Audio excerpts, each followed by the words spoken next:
یه شعر خوبی بیرو گوشو. من یک چوپانم، من یک لکم. چوپانش دیگه خب ولی خوش شعری بگوشو. من یک چوپانم، من یک لکم، ترسی ندارم از مقام و منصبم. قدرت خارج و فرنگ نه از موی عریان است نه از لباس تنگ. قدرت آنها شیطانی است، دلسوزی آنها از دشمنی است. ای اغتشاشگر نادان با سینه برهنه موی عریان، آزادی تو اسیری شیطان است، از بیغیرتی برادرانت بیگمان است. برو در طلب علم و دانش، راه سخت و دشمنت پرکوشش. در شوره‌زار دشمنان تخم بندگی مپاش، مانند خری افسار به گردن مباش. ایران روز است و آمریکا شب. ایران روز است، آمریکا شب. کافر کی برای مؤمن کند تب؟ نظر کن بر افغانستان و شام و عراق، ویرانی و حسرت و اندوه و داغ. مکتب داعش حاصل آمریکاست، حاصل 20 سال سیطره بر افکارها و افغانهاست. با جبر چیزی نتوان عوض نمود، یعنی با زور هیچ کاری نمو بکی. با جبر چیزی نتوان عوض نمود، افکار چون عوض شد ایمان را رو بود. فکر هر کسی رو عوض کنید تعطیله. ها چه بگویم؟ ای پسر شاه، ای جیر خار نادان، قفس دشمنان باز و ابلهان به خیال دان. تو خود فروخته از نسل سوخته ای، صدای مرگ بر شاه را با گوش خود شنیدی. تو ننگی پدرت ننگ و پدر بزرگت ننگتر. ای ننگ بیده یا نه؟ تو ننگی پدرت ننگ و پدر بزرگت ننگتر. تو بنده ای پدرت بنده و پدر بزرگت بنده تر. تو شراب خار میمون باز، به خیال واهی بنشیند بر شانت باز، یعنی باز شاهی دوباره بنشیند سر شونت. آمریکا تو ننگ جهانی ای قدرت پوشالی. آمریکا تو ننگ جهانی ای قدرت پوشالی.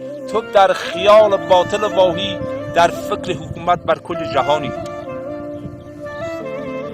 راه ابریشم، راه چین ایران و ارمنستان. راه ابریشم، راه چین ایران و ارمنستان، مایه حسرت اندوه و دشمنان. اروپا خواهد شاهرگ را قطع کند، اقتصاد ایران را منحل کند. میشه داشته باش. چه بگویم؟ چرخ گردون را نگونسار میبینم، خری را بر اسبی نجیب سوار میبینم.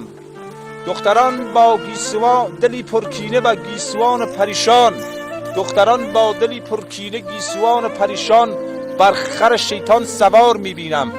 مرید علیم به حق کلا میگویم، اغتشاشگران را نادان صدای مؤمنان بی پناه میبینم. صدای هلهله اغتشاشگران را چون صدای هلهله شام میبینم. اهانت به سر بریده حسین را از کلام اغتشاشگران نادان میبینم. شرابخواران و قماربازان را در صف اعتراض عدالتخواهان میبینم. مساجد خدا را متروک و مخروبه و ویران، مساجد خدا را متروک و مخروبه و ویران. ایران را چراگاه و شیطان میبینم.